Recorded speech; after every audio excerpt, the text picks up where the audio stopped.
அனைவருக்கும் அடியேனின் பணிவான வணக்கங்கள். முனைவர் குருமூர்த்தி, கும்பகோணம்.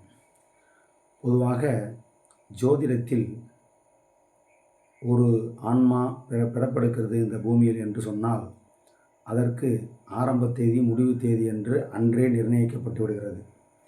பொதுவாக ஒருவருடைய விதி என்பது எவ்வாறு அமையும் என்றால், அவருடைய தாய் தந்தை, அவருடைய தாத்தா பாட்டியினுடைய வித்துக்கள், அந்த குணங்கள் கண்டிப்பாக 7 தலைமுறைகளுக்கு வரும். இதை நாம் அவருடைய பிறந்த ஊர், பிறந்த நேரம், பிறந்த தேதியை சரியாக வைத்துக்கொண்டு நாம் கணித்தோமேனால் ஓரளவுக்கு அவருடைய வாழ்க்கை பலன்களை முன்கூட்டி அனுமானிக்க முடியும். அறுதிட்டு சொல்ல முடியாது. இன்று சில ஜோதிடர்கள் அவருடைய ஜோதிட குறிப்பு புத்தகத்தில் குறிப்புகளை எழுதி பிற ஜோதிடர்களுக்கும் அந்த கருத்துக்களை தெரிய வைத்து அந்த ஜோதிடத்தை அறியாமலே தவறுதலாக சில இடங்களில் செய்துவிடுவதால் நான் அடியேன் அதை பார்த்திருக்கிறேன். பொதுவாக தாய் தந்தை இருக்கிறார்கள், உடன் பிறந்தவர்கள் எத்தனை பேர், அவர் என்ன தொழில் செய்கிறார், இதெல்லாம் அதில் குறித்து வைக்கப்படுகிறது.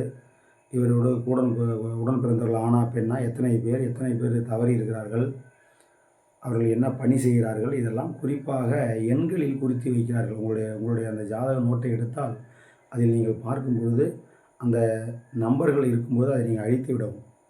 அடுத்ததாக நமது உயர்கணித கேபி சார ஜோதிட முறையை அறிமுகப்படுத்தி எல்லோருக்கும் ஒரு விழிப்புணர்வை தந்த எமது குருநாதர் திரு மதிப்புமிகு தேவராஜ் ஐயா அவர்களை வணங்கி இந்த வீடியோவை சமர்ப்பிக்கிறேன். அதாவது, ஒரு ஜாதகத்தில் ஒரு மாதத்தில் சந்திரனை தவிர அனைத்து கோள்களும் ஒரே கட்டத்தில் இருக்கும். பொதுவாக சூரியன் 1 மாதம், சந்திரன் 2.5 நாட்கள், செவ்வாய் 1.5 மாதம், ஏறத்தாழ 45 நாட்கள், புதன் அதே போன்று 1 மாதத்திலிருந்து 45 நாட்கள், சுக்கிரனும் அதே அளவு. அடுத்தது குரு என்பது 1 ஆண்டு, சனி என்ற கோள் 2.5 ஆண்டுகள் ஒரே கட்டத்தில் இருக்கும். அடுத்தது ராகு, கேது, இவைகள் 1.5 ஆண்டுகள் ஒரே கட்டத்தில் இருக்கும். இதில் சந்திரன் மட்டும் நகர்ந்து கொண்டே இருக்கும். லக்னம் என்பது நாம் பிறந்த நேரத்திற்கு தகுந்த, நாம் பிறந்த நேரத்தை, இலக்கை கணிக்கக்கூடிய அமைப்பு அந்த லக்னம். இதை கணிப்பதற்கு கண்டிப்பாக அந்த பிறந்த இடம் தேவை. இன்று நாம் பார்க்கக்கூடிய அளவிலே யாருமே பிறந்த இடத்திற்கு கணிப்பதில்லை.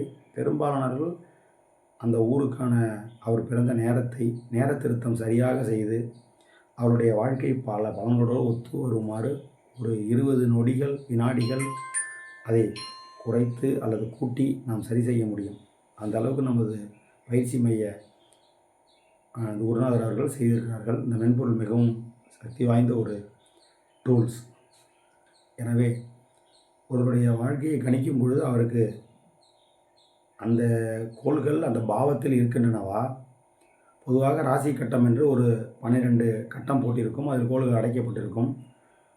அவர் பிறந்த நேரத்தில் மேல் வானத்தில் இருந்த கோள்களுடைய அமைப்பை எழுதியிருப்பார்கள். அதில் லா என்று குறிக்கப்பட்டிருக்கும்.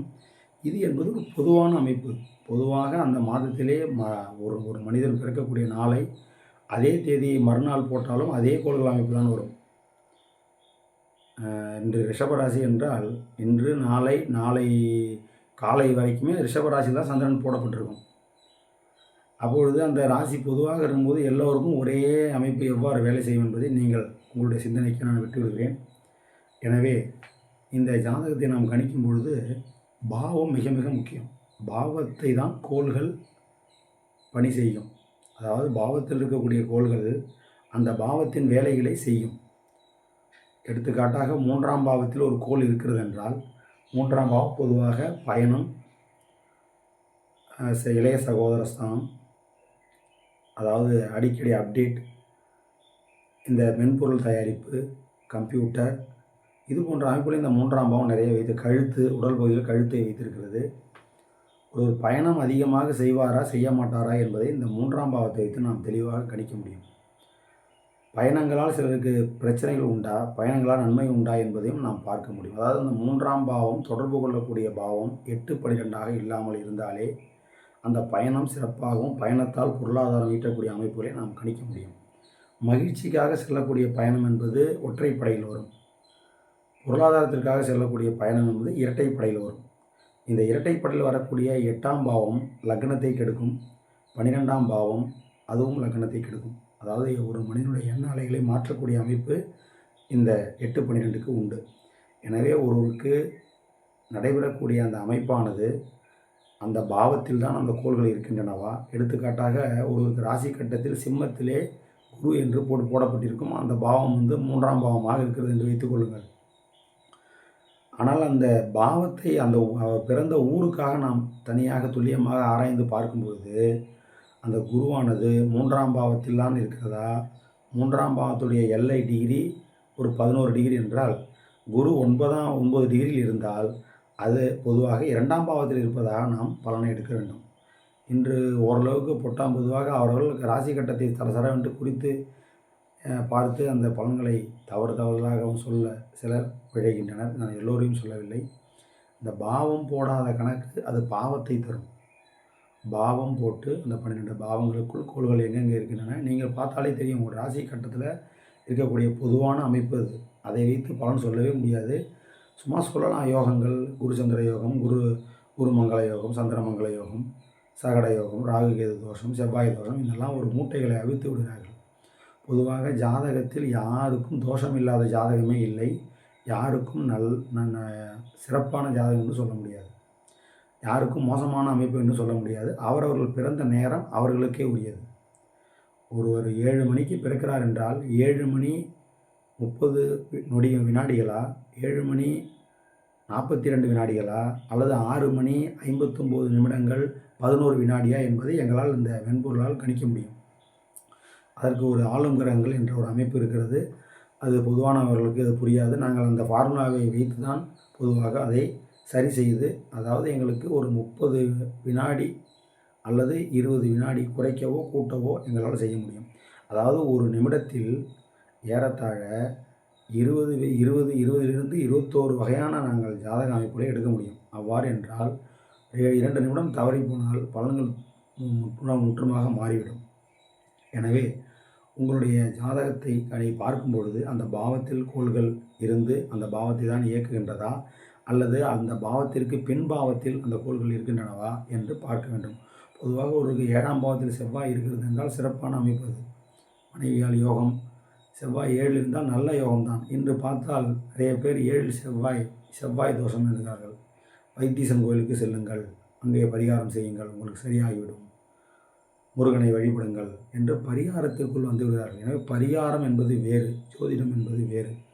பரிகாரம் நீங்கள் ஆலயம் செல்வது அற்புதமான அமைப்பு, செல்லலாம். ஆலயம் செல்வது சாலவும் நன்று என்று அவை பிராட்டி சொல்கிறார்கள். ஜோதிடத்திற்கும் பரிகாரத்திற்கும் எந்தவித சம்பந்தமும் கிடையாது என்று அறுதியிட்டு உறுதியாக எங்கள் பேராசிரியர் முன்னிலையில் இந்த கருத்தை உங்களுக்கு முன்வைக்கிறேன். எனவே பரிகாரம் கேட்காதீர்கள், பரிகாரம் நடைபெறாது. பரிகாரம் என்பது என்ன? ஒரு செயலை செய்ய திட்டமிட்டு அதை சரியான முறையில் கொண்டு சென்றால் உங்களுக்கு அது பரிகாரம். அதற்கு பதிலாக அந்த கோயிலுக்கு சென்றோ அந்த கோள்களை வணங்கியோ கோள்கள் இருக்கக்கூடிய ஊருக்கு சென்றால் மாறிவிடும் என்பதெல்லாம் அது அப்பட்டமான ஒரு தவறான கருத்தாக அடியேன் கருதுகிறேன். எனவே உங்கள் ஜாதக அமைப்பில் அந்த பாவத்தில் போட்ட பிறகு அந்த பாவத்தை 9 பாகங்களாக பிரித்து நவாம்சம் எடுத்து, நவாம்சத்திற்கு பிறகு ஒவ்வொரு கோள்களும் தொடர்பு கொண்டுள்ள பாவங்கள் பொதுவாக 1, 3, 5, 7, 9, 11 இதெல்லாம் ஒற்றைப்படை பாகங்கள்.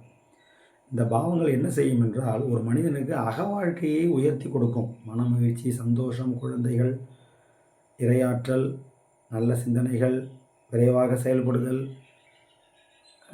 தூய எண்ணங்கள், சுறுசுறுப்பாக இருத்தல், இதெல்லாம் இந்த லக்னத்தோடு சேர்ந்து வரும். லக்னம் என்பது தலை, 3 என்பது கழுத்து, 5 என்பது மார்பு பகுதி, 7 என்பது நம்முடைய உடலுடைய மையம், 9 என்பது நமது தொடைப்பகுதி, 11 என்பது கணுக்கால். கணுக்காலால் ஒரு நபர் நடக்கிறார்கள், அது மூமெண்டில் வரும். வெற்றி தான். அதாவது ஓட்டப்பந்தயத்தில் ஒருடைய உடல் பலம் எங்கே இருக்கிறதுனா அவருடைய கணுக்காலில் இருக்கிறது. எனவே தான் 11ஆம் பாவம் வெற்றி ஸ்தானம். இப்போது 9ஆம் பாவமும் 11ஆம் பாவமும் சேர்ந்து வேலை செய்தால் அது அற்புதமான அமைப்பு. இறையாற்றலோடு இறையாசீர்வாதத்தோடு வெற்றிகளை குவித்து கொண்டே இருப்பார்கள். அதாவது பணத்தில் பெரிய நாட்டம் இல்லாமல் அளவான பணம் இருக்கும் அவர்களிடத்தில். அவர்கள் தொடங்கக்கூடிய காரியங்கள் வெற்றியாக இருக்கும் என்று நாம் பலன் எடுக்க வேண்டும். ஏதோ பொதுவாக சில ஜோதிடர்கள் துருவ கணிதத்தை நோட்டில் குறிப்புகளாக எழுதி வைத்து விடுகிறார்கள். அதை அடியேன் மிகவும் வருத்தமாக பதிவு செய்கிறேன். உங்களுடைய நோட்டுகள் 1, 2, 1, 9, 14, 17 போட்டு ஒரு தவறு குறி, டிக்கு குறிலாம் போட்டிருந்தா திருமணம் ஆகியிருக்கா ஆகலையான்லாம் குறிப்பு கொடுக்குறாங்க. இதை வைத்து சிலர் ஜோதிடராக இல்லாதவர்களும் ஜோதிடத்தை உங்களுக்கு கூட பிறந்தவங்க 2 பேர், அதாவது 1 என்றால் லக்னம் தான், 3 என்றால் சகோதரன், இளைய சகோதரன், அது பக்கத்தில் 2, 1 என்று போட்டுவிட்டால் 1 அவர், 3 இளைய சகோதரன், யார் என்றால் 2 ஆண் 1 பெண் என்ற அந்த குறிப்பை கொடுத்து விடுவார் நம்பரில் எழுதி. எனவே தயவுசெய்து அதை ஒயிட்னர் பேனா வாங்கி அதை அழித்து விடுங்கள். உங்கள் நோட்டில் இருந்தால் அழித்து விடுங்கள். பொதுவாக திருக்கணிதம் தான் திருத்தி கணிக்கப்பட்ட சரியான கணிதம். இன்றைய அளவில் நாசா சார்ட்டிலிருந்து வரக்கூடிய அந்த அமைப்பு, அந்த நாசா சார்ட்டிலிருந்து வரக்கூடிய அந்த வாசன் பஞ்சாங்கம் அல்லது அந்த பாலாஜி பஞ்சாங்கம், பொதுவாக திருக்கணிதம் என்பது அரசால் ஏற்றுக்கொள்ளப்பட்டிருக்கிறது. அரசில் கெசட்டில் வெளியிடப்பட்டு தினமும் கோச்சார கதியில் செல்லக்கூடிய அந்த கோள்கள் நிலையை அவர்கள் அதில் பதிவு செய்து நமக்கு கொடுத்திருக்கிறார்கள். எடுத்துக்காட்டாக இது போன்ற பஞ்சாங்கங்கள் மிகவும் உயர்வான துல்லியமான கணிதத்தை கொடுக்க வல்லது. இதில் டிகிரி வைஸ் போடப்பட்டிருக்கும், ஒவ்வொரு கோள்களுடைய நிலையும் எழுதப்பட்டிருக்கும், நம்மால் கணிக்க முடியும். இது போன்று ஒரு டிகிரியாக ஒரு கோள்களும் ஒரு நாளைக்கு எவ்வளவு நகருகின்றன என்பதையெல்லாம் துல்லியமாக இந்த திருக்கணித பஞ்சாங்கம் வெளிப்படுத்தும். இதுவே பாம்பு பஞ்சாங்கம் என்பது ஆலய வழிபாட்டிற்கும் தொடர்ந்து அதில் திதிவார நட்சத்திரம் யோகம் கரணங்களை பார்ப்பதற்கு மட்டுமே அந்த வாக்கிய பஞ்சாங்கம். சிலருக்கு அது பயன்படுகிறது, தவறு என்று சொல்லவில்லை. பொதுவாக நீங்கள் இந்த திருக்கணித முறையில் கணித்து பார்க்கும்பொழுது அந்த பலன்கள் அற்புதமாக வரும், ஓரளவுக்கு யூகிக்க முடியும். எனவே அடுத்தது பொருளாதார பாவத்தை பற்றி சொல்லி இந்த வீடியோவை நிறைவு செய்கிறேன். அதாவது ஒற்றைப்படை சொல்லிவிட்டேன், இரட்டைப்படை பாருங்கள். 2, 4, 6, 8, 12, 10, 12. இதில் 8ஆம் பாவம் என்பது லக்னத்திற்கு 8வது வீடாக செல்வதால் பொதுவாக லக்னத்துக்கு ஸ்ட்ரெஸ்ஸை கொடுக்கும். ஒரு நபருக்கு கிரகத்திலோ பாவங்கள் 12 பாவங்களில் 12 உறுப்புகள் தலை முதல் கால் வரை 12 பாவங்களையும் பார்க்க முடியும். செயல்களையும் அதில் உள்ளடக்கி நமது முன்னோர்கள் வைத்து சிறப்பாக அந்த பலன்களை அமைத்து கொடுத்திருக்கிறார்கள். இப்பொழுது ஒரு 6ஆம் பாவம் 6, 8 என்றால் 6ஆம் பாவம் என்பது வயிறு, அடிவயிறு. அப்போது அடிவயிற்றில் பிரச்சனை இருக்கிறதுன்னு நாம் கணிக்க முடியும். அது உண்மையிலேயே 6ஆம் பாவம் 6, 8 தான் தொடர்பு கொள்கிறதா அல்லது 5, 7 தொடர்பு கொள்கிறதா? 5, 7 தொடர்பு கொண்டால் பிரமாதமான அமைப்பு, சரிங்களா? எனவே இதுபோன்று நாம் அந்த அனுகூலங்களை ஆராய்ந்து நமக்கு தெரிந்த நண்பர்களுக்கு உறவினர்களுக்கு நாம் இவ்வாறு பலன் உரைத்தால் அவர்கள் மகிழ்ச்சியாகவும் நம்மை மறக்காமலும் நம்முடைய ஜோதிடத்தின் மீது ஒரு நம்பிக்கையும் வைப்பார்கள். அதை விட்டுவிட்டு பரிகாரம் என்ற வார்த்தையை சொன்னாலே அது அவர்களை ஏமாற்றக்கூடிய வேலையாக அடியேன் கருதுகிறேன். பரிகாரத்தால் மந்திரத்தால் மாங்காய் பறிக்க முடியவே முடியாது. எனவே இந்த இரட்டைப்படை பாவங்கள் வரும்பொழுது அது அகத்திற்கு எதிராக வந்து பொருளாதாரத்தை உயர்த்தக்கூடிய அமைப்பு, சொத்துக்களை சேர்க்கக்கூடிய அமைப்பு, அதாவது ஒரு மனசாட்சி இல்லாமல் இருக்கிறார்கள் என்று சொல்வதெல்லாம் அந்த 8ஆம் பாவம். 12ஆம் பாவம் என்பது மறைந்து போதல், அந்த இடத்தை விட்டு கிளம்பி போகுதல். அப்போ 2ஆம் பாவம் சின்ன கையிருப்பு, 4ஆம் பாவம் சொத்தாக மாறும், வாகனங்களாக மாறும். 6ஆம் பாவம் என்பது கடனையும் குறிக்கும், கடன் அடைப்பதையும் குறிக்கும். 8ஆம் பாவம் என்பது ஒரு பிரச்சனையில் சிக்கிக் கொள்ளுதல். 8ஆம் பாவம் திடீர் சம்பவம் என்று சொல்லலாம். அப்போது ஒருவருக்கு லக்னம் 8 என்றால், லக்னம் என்றால் தலை, அப்போ லக்னம் 8ஐ தொடர்பு கொண்டால் தலையில் அடிபடும் என்பது கருத்து. அப்போ அவங்க என்ன செய்யணும் பரிகாரம்னா, சூரியனுக்கு போய் பரிகாரம் செஞ்சு ஹெல்மெட்டு போடாமல் வண்டியில் போனால் அவர்களுக்கு தலை அடிபடும். எனவே லக்னம் 8ஐ தொடர்பு கொண்டால் அவர்கள் என்ன செய்ய வேண்டும் என்றால் பொதுவாக தலைக்கவசம் அணிய வேண்டும். இதுதான் பரிகாரம். அடுத்தது 2ஆம் பாவம் 8ஐ தொடர்பு கொள்வது என்றால் கையிருப்பு பணம் திடீரென்று கரைந்துவிடும், திடீரென்று பற்றாக்குறை ஏற்படும், திடீரென்று பண வரவும் வரும். 8ஆம் பாவம் என்பது 8 என்பது மேலிருந்து கீழே சென்று கீழிருந்து மேலே செல்லக்கூடிய அமைப்பு. இந்த 8 உயர்வான எண்ணாக கருதப்படுகிறது. இருந்தாலும் ஒரு செயலுக்கு 8வது கட்டம், 8வது ஒரு கோளுக்கு அந்த கோளிலிருந்து இன்னொரு கோள் 8ஆம் வீட்டில் இருக்கிறது என்றால் இது இரண்டுக்கும் ஒரு சேர்க்கை இருக்கிறது என்று கருத்து. சேர்க்கை என்பது கட்டத்தில் ஒரு கோள்கள் ஒன்றாக இருப்பதல்ல, ஒரே நட்சத்திரத்தில் இருப்பதல்ல. 2 கோள்களும் ஏறத்தாழ 4 டிகிரிக்குள் இருந்தால் அது பயங்கரமான அதி சேர்க்கை. 4 டிகிரிக்கு மேல் ஒரு கோளும் தள்ளி இருந்தால் அது விலகல் அல்லது சேர்ந்து இல்லை என்று அர்த்தம். ஏறத்தாழ ஒரு ராசி கட்டம் என்பது 30 டிகிரி. அப்போது சூரியன், புதன், சுக்கிரன் என்ற ஒரு கட்டத்தில் இருந்தால் இந்த 3 கோளும் சேர்ந்து இருக்கிறது என்று பொட்டாம் பொதுவாக ராசி கட்டத்தில் எழுதி பலன்களை தவறுதவர்களாக சொல்லிக் கொண்டிருக்கிறார்கள். பாவம் நமது மக்கள். எனவே நீங்கள் எந்த டிகிரியில் உங்கள் கோள்கள் இருக்கிறதோ அதை ஒரு சார்ட்டாக எங்களால் வழங்க முடியும். விருப்பம் இருப்பவர்கள் ஓய்வு நேரத்தில் உங்களுக்கு நாங்கள் அந்த வசதிகளை செய்து கொடுக்க இருக்கிறோம். எங்கள் பேராசிரியர் திரு தேவராஜ் ஐயா அவர்கள், முனைவர் விமலன் ஐயா அவர்கள் இவர்களெல்லாம் சிறப்பாக ஜோதிடத்தை எவ்வாறு கையாள வேண்டும், எவ்வாறு பொய் சொல்லக்கூடாது, என்னென்ன செயல்கள் செய்யக்கூடாது என்பதெல்லாம் அருமையாக அற்புதமாக அவர்கள் வீடியோக்களும் பதிவு செய்திருக்கிறார்கள். பயிற்சி அவருடைய மாணவர்களையும் தயாரித்திருக்கிறார்கள். எங்களது பேராசிரியர் எங்களை வழிநடத்தி சொல்ல சொன்னதை நாங்கள் உங்களுக்கு இந்த வீடியோவாக பதிவு செய்து ஒரு விழிப்புணர்வாக சமுதாயத்திற்கு உபயோகம் உள்ள வகையில் இந்த வீடியோவை பதிவு செய்கிறோம். எனவே இந்த இரண்டாம் இரட்டைப்படை பாவங்கள் வந்தால் ஒற்றைப்படை பாவங்கள் பலமிழக்கும். ஒற்றைப்படை பாவங்கள் நடைபெறும் பொழுது இரட்டைப்படை பாவங்களுடைய தன்மை குறையும். அதாவது ஒருவருடைய வாழ்வில் அகம் புறம் என்று இரண்டும் சமமாக இருந்தால் அது அற்புதமான வாழ்க்கையை வாழ்ந்திருக்கிறார் என்று அர்த்தம். சிலருக்கு அகம் ஏறி இருக்கலாம், சிலருக்கு புறம் இறங்கி இருக்கலாம். புறம் இறங்கும்போது பொருளாதாரம் குறையும். பொருளாதாரம் உயர்ந்து சிலருக்கு அகம் குறையும். பொதுவாக ஒரு மனிதன் சம்பாதிக்க என்று வெளியில் செல்லும்போது தன்னுடைய வியர்வையை சிந்தி அலைச்சலை மேற்கொள்ளும் பொழுது அவர்களுடைய மன மகிழ்ச்சியை அவர் இழப்பார். இதுதான் நிதர்சனம். அதே போன்று ஒருவர் தான் தோண்டித்தனமாக நிம்மதியாக ஓய்வு எடுத்துக்கொண்டு அமைதியாக கேளிக்கையில் ஈடுபட்டு கொண்டு நமக்கு இருப்பது போதும் என்று இருந்தால் அவருக்கு பொருளாதாரம் பெருசாக விருத்தி ஆகாது. இதுதான் அடிப்படை. எனவே தாங்களுக்கே அந்த கருத்தை விட்டுவிடுகிறோம். எனவே உங்களுடைய பிறந்த நேரம், பிறந்த இடம், அதாவது நீங்கள் பிறந்த ஊர், அதாவது மருத்துவமனையா அல்லது சுகப்பிரசவமா, அந்த ஊரை போட்டால் ரேகாம்சம் அட்சாம்சம் எடுக்க முடியும். இப்போது Chennai 13 degree, Kumbakonam 10.57 degree. So ஒரே குழந்தையை என்ன ஊர் என்றே தெரியாமல் ஜாதகத்தில் எழுதி வைக்கிறார்கள். ரொம்ப வருத்தமாக இருக்கிறது. ஒரு 15 ஆண்டுகள் முன்னாடி உள்ள ஜாதகம் எழுதப்பட்டதை பாருங்கள். அதில் குறிப்புகள் கொடுக்கப்பட்டிருக்கும். எனவே எங்களது அட்வான்ஸ் கேபி ஸ்டெல்லர் அஸ்ட்ராலஜி முறையில் மென்பொருள் வாயிலாக உங்களுக்கு துல்லியமாக பிறந்த நேரத்தை சரி செய்து பாவங்கள் போடப்பட்டு ஒவ்வொரு கோள்களும் எதை தொடர்பு கொள்ளுன்னா, ஒவ்வொரு கோள்களும் பாவங்களும் எதை தொடர்பு கொள்ளுன்னா, அது நெகட்டிவாக பாசிட்டிவாக என்பதை ஒரு 2 நிமிடங்கள் நீங்களே பார்த்துக்கொள்ள முடியும்.